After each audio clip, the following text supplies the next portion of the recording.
कुछ चक्रों के बारे में बता चुकी हूँ और इसके आगे के चक्रों के बारे में भी आज बताऊंगी। जैसे कि पहले चक्र का नाम मैंने आपसे बताया मूलाधार चक्र है, जो नीचे स्थित यहाँ पर 4 पंखुड़ियां वाला होता है। और इस चक्र से, क्योंकि ये सूक्ष्म चक्र है और इसका जो जड़ आविर्भाव है, इसका जो ग्रोस एक्सप्रेशन है, उसे पेल्विक प्लेक्सस कहते हैं। और इसमें श्री गणेश के बहुत ही पवित्र चरण रहते हैं।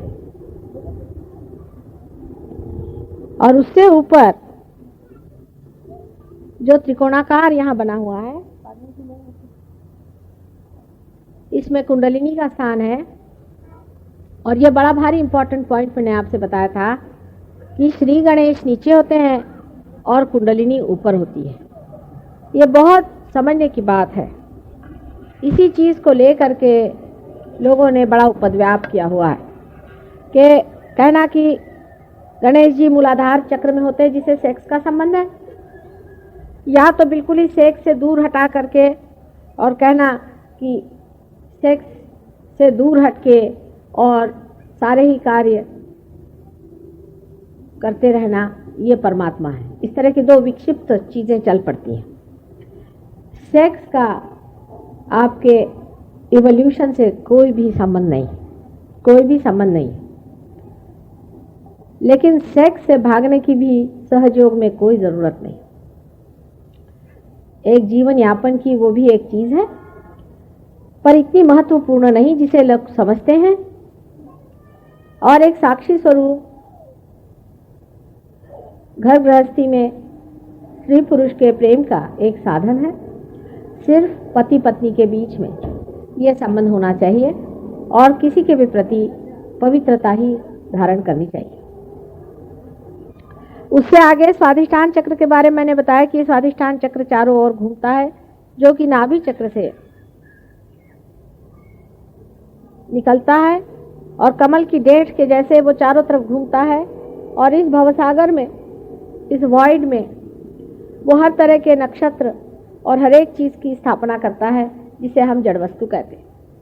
पृथ्वी तत्व तक उसकी कार्य होता रहता है। जब मनुष्य कोई सा भी इस तरह का क्रिएशन का कार्य करता है, तब वो इसी चक्र को इस्तेमाल करता है।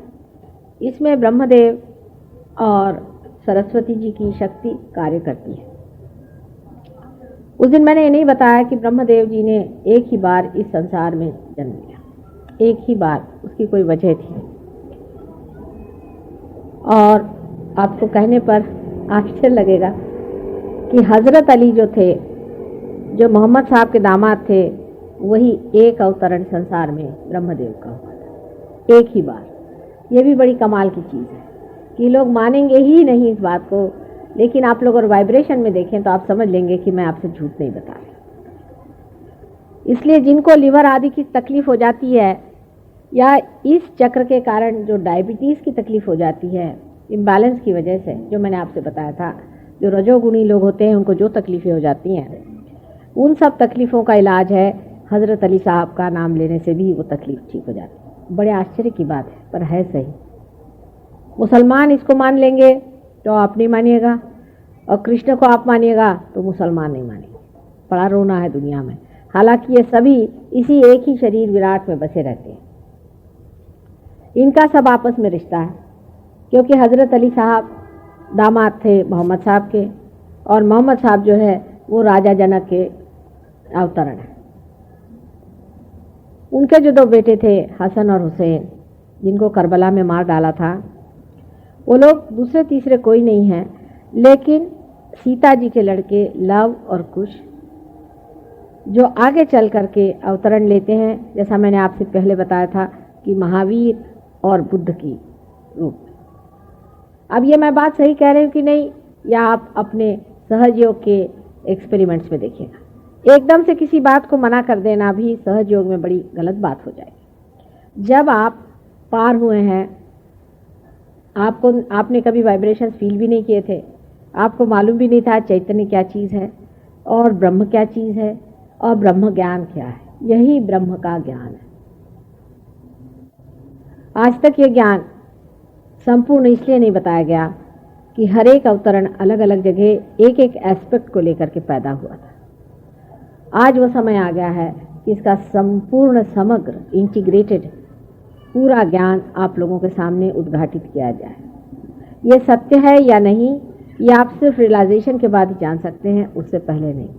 पर इस देश में अभी भी हजारों ऐसे लोग हैं कि वो कहते हैं कि हम विश्वास ही नहीं कर सकते कि रियलाइजेशन भी हो सकता है।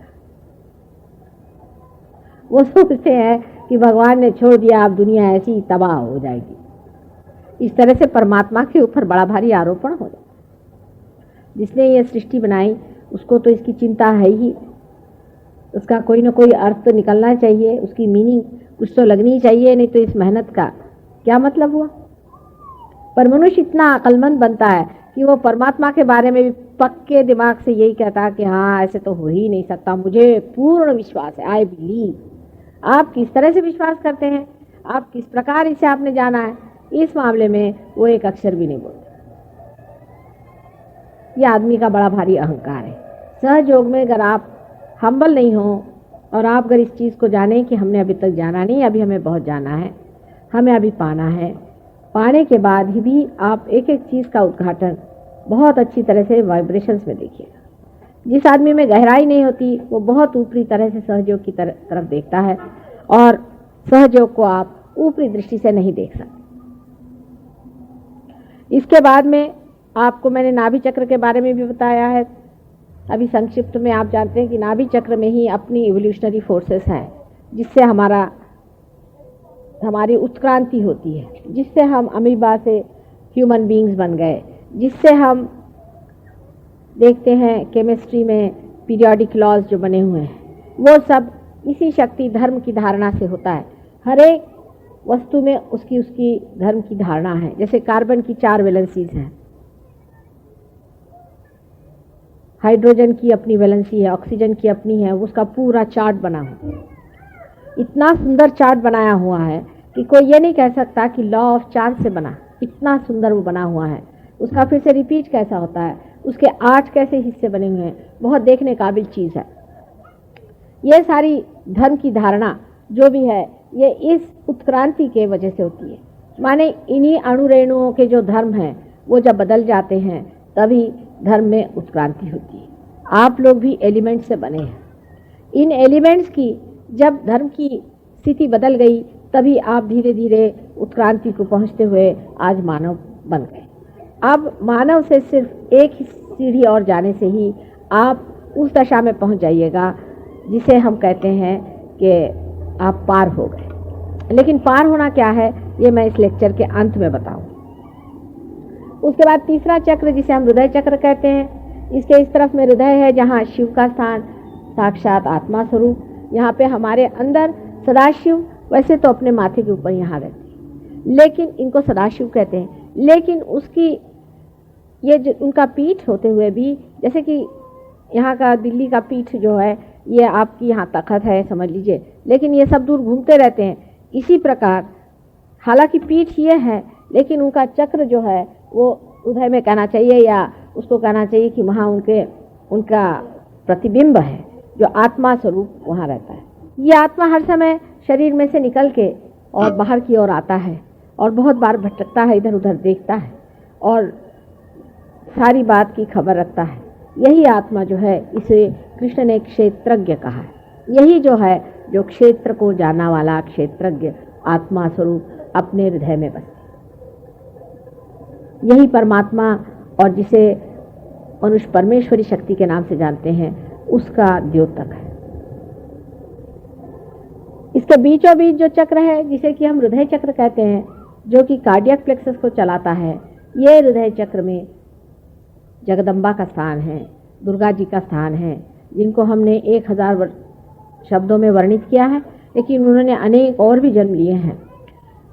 ये इस भवसागर में आती हैं और यहाँ पर जो जो भक्त लोग परेशान रहते हैं उनको आकर के चेतना देती और उनके अंदर शक्ति भरती हैं। और इन्होंने अनेक बार इसीलिए जन्म लिया कि भक्तों की रक्षा करें और उसके अंदर वो शक्ति दे जिससे वो दुष्टों का नाश कर सकें और दुष्टों का पारिपत्य कर सकें।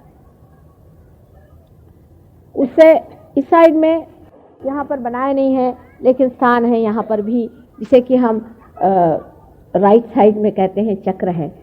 ये चक्र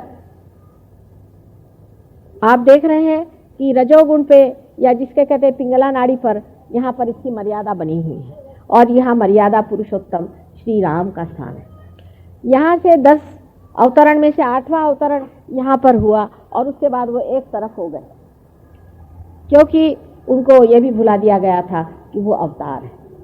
वो पूर्णतया मनुष्य के रूप में संसार में रहे, क्योंकि मानव को ये बताना था कि एक आदर्श मनुष्य किस तक पहुँच सकता है, किस हद तक पहुँच सकता है। इसलिए मैंने आपसे बताया था कि जिस मनुष्य के अपने पिता से संबंध ठीक नहीं हो, या अपने पत्नी से संबंध ठीक नहीं हो, या जो प्रजा ठीक न हो, जो राजा ठीक न हो, या जो अपने बेटों के साथ अच्छा व्यवहार नहीं करता हो, ऐसे आदमी का ये चक्र पकड़ता है। अगर ये किसी आदमी का चक्र पकड़ा हुआ है तो उसको जान लेना चाहिए कि कहीं न कहीं उसके व्यवहार में मर्यादा नहीं रह चुकी। स्त्री का अपना स्थान होता है। बहुत से आदमियों की ऐसी गंदी आदत होती है कि अपने स्त्री को अत्यंत बुरी तरह से और बहुत ही गंदी दशा में रखते हैं और खुद बहुत अच्छी हालत में रहते हैं, क्योंकि वो सोचते हैं कि हम जैसा चाहें वैसा होगा, या उनको बहुत सताते हैं, उनको बहुत पीड़ा देते हैं। और बहुत से आदमी ऐसे भी होते हैं कि जिनमें एक पत्नी व्रत नहीं रहता। या तो आप विवाह ना करें, अगर आप विवाह करते हैं तो जो कुछ भी विवाह के उसके जो मंगल पद हैं उनके साथ आपको रहना चाहिए। जो आदमी विवाह करके और उसका उल्लंघन करता है, उसको विवाह करने का कोई अधिकार नहीं और वो इसलिए शासित होता है। हम लोग इसको कुछ समझते ही नहीं। आजकल ऐसी दुनिया हो गई कि हम इस चीज़ को कुछ समझते ही नहीं। हम सोचते हैं कि वाह, हम तो राजा साहब हो गए और हमारी तो मैत्रानी घर में, उसके साथ जैसा भी व्यवहार करें हमें तो कुछ करता ही नहीं। ये बात नहीं, आपका ये चक्र पकड़ जाता है। और फिजिकली क्या होता है, फिजिकली जब ये चक्र पकड़ता है तो आपको श्वास की बीमारी लगती है, आपका सांस फूलने लग जाता है। अनायास आप चलते हैं तो आपको लगता है मेरा श्वास फूल रहा है। आप में बड़ा क्रोध आ सकता है, इससे क्रोध भी बहुत आ सकता है और इससे आगे चल करके आपको कैंसर हो सकता है लंग्स का, और इस तरह की अनेक बीमारियां हो सकती हैं। ये ज़रूरी नहीं कि ये सारी चीज़ें आपको इसी चक्र की वजह से हो, अनेक चक्रों से भी हो सकती है, लेकिन एक बीमारी से हो सकती है इस तरह से। इसलिए जो इंसान अपनी पत्नी का लक्ष्मी स्वरूप, उसका मान सम्मान घर में नहीं रखता है, उसमें अनेक तरह से पीड़ित होता है। उसके बच्चे उसकी इज्जत नहीं करेंगे, और अगर बच्चे ने उसकी इज्जत भी की तो भी वे व्यर्थ जाएंगे, क्योंकि माँ ये शक्ति स्वरूप होती। अपने देश में माँ का बड़ा मान है, और जब पुरुष ये समझ लेता है कि मेरे बच्चों की माँ है, तब उसे लक्ष्मी स्वरूप अगर न समझे तो उसने श्री रामचंद्र जी को नाराज़ कर दिया। इतना ही नहीं, हनुमान जी को नाराज़ कर दिया। हनुमान जी की तो ये दशा थी कि उन्होंने रामचंद्र जी के विरोध में भी सीता जी को सपोर्ट किया था। तो ऐसे हनुमान जी से बहुत बच के रहना पड़ता है। हनुमान जी तो आप जानते हैं कि बड़ी बीहड़ देवता है। वो अगर कभी नाराज़ हो जाए तो वो सीधे सीधे नाराज़ नहीं होते हैं, उनके तरीके इतने गड़बड़ होते हैं कि आप लोग बिल्कुल उनके चक्कर में मत आइए। मैं आपसे सच बताती हूँ कि वास्तविक मनुष्य समझ ही नहीं पाता है कि हम अनायास ही कितने दुख बेकारी में अपने पे जोड़ते हैं। और लोग कहते हैं तो भगवान ने ही सब दुख भराए। क्या भगवान ने कहा था कि आप विवाह करो, विवाह वेदी पर पत्नी बनाओ और उसके बाद में बेवकूफ़ियाँ करते घूमो? विवाह संस्था जरूर भगवान ने बनाई है, हर विवाह संस्था में वो खुद हाजिर होते हैं, ये भी बात सही है, लेकिन विवाह के बंधन को हम उसको मंगल और शुभ और कल्याणकारी बनाते हैं कि एक आफत मचाए रखते हैं। खासकर आजकल के ज़माने में इतनी गंदी प्रथा चल पड़ी है कि जब भी मजाक करना तो पत्नी का मजाक करते हैं। पत्नी ये बहुत बड़ी पूजनीय चीज़ है। ऐसा कहा जाता है यत्र नार्या पूजन्ते तत्र रमन्ते देवता।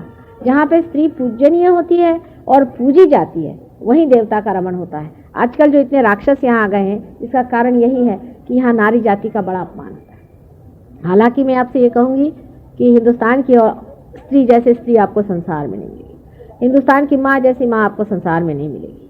हम लंदन में रहते हैं, हमने देखा, हमें तो आश्चर्य होता है कि वहाँ की माएँ हैं कि दाइयाँ भी उससे अच्छी अपनी यहाँ की इस तरह से वो लेती, बिल्कुल मर्सी न रही। बच्चों के प्रति उनको कोई प्रेम नहीं, पति के प्रति उनको कोई प्रेम नहीं। ज़रा सी कोई चीज़ गड़बड़ हो गई तो डिवोर्स करने को खड़ी हो जाती है। घर में कोई काम नहीं करती है, आदमी को सुबह से शाम तक बिल्कुल उन्होंने बेहतर बना दिया। आदमी को तो हालत ऐसी चौपटा दी है। और कहते हैं कि हम भी पहले हिंदुस्तानी औरतें जैसी थी, लेकिन हमने समझ लिया कि आदमी ऐसे नहीं ठीक होता, तो उसके हम खोपड़ी पे चढ़ गए। अगर औरत अगर उत्पात करे तो आदमी का कोई ठौर नहीं।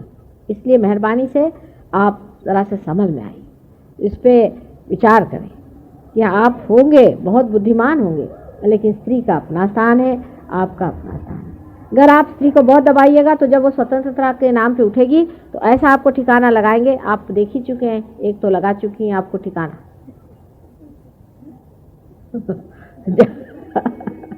वो उसी यूपी के देश से पैदा हुई जहाँ सीता जी को घर से निकाल दिया था, और अब देखिए जो आई हुई हैं इस तरह के नमूने। इसलिए आप समझ लीजिए कि औरत की जो सहिष्णुता है, उसका जो प्रेम है, उसका महत्व करना चाहिए, क्योंकि प्रेम संसार में आप खरीद नहीं सकते।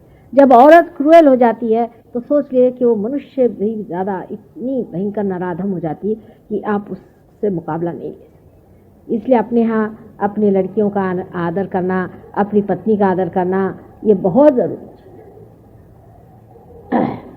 उससे ऊपर का जो चक्र है, जिसे कि हम शुद्धि चक्र कहते हैं, इसके बारे में भी मैंने आपसे बताया था कि ये श्री कृष्ण का चक्र है, इसमें राधा जी का वास है। जब श्री कृष्ण जी संसार में आए तब पहली मर्तबा मनुष्य की अवेयरनेस में, उसकी चेतना में डिप्लोमेसी का सेंस आया। उससे पहले उसको डिप्लोमेसी मालूम नहीं थी, वो सीधे स्ट्रेट फॉरवर्ड चलता था नाक के सिधार में।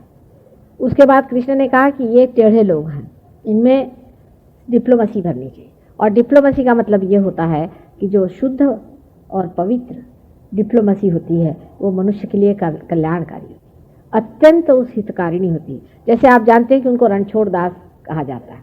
एक बार एक राक्षस को ऐसा वरदान मिला था कि उसको कोई नहीं मार सकता था। ब्रह्मा विष्णु महेश कोई भी उसको नहीं मार सकते थे, और उसने कृष्ण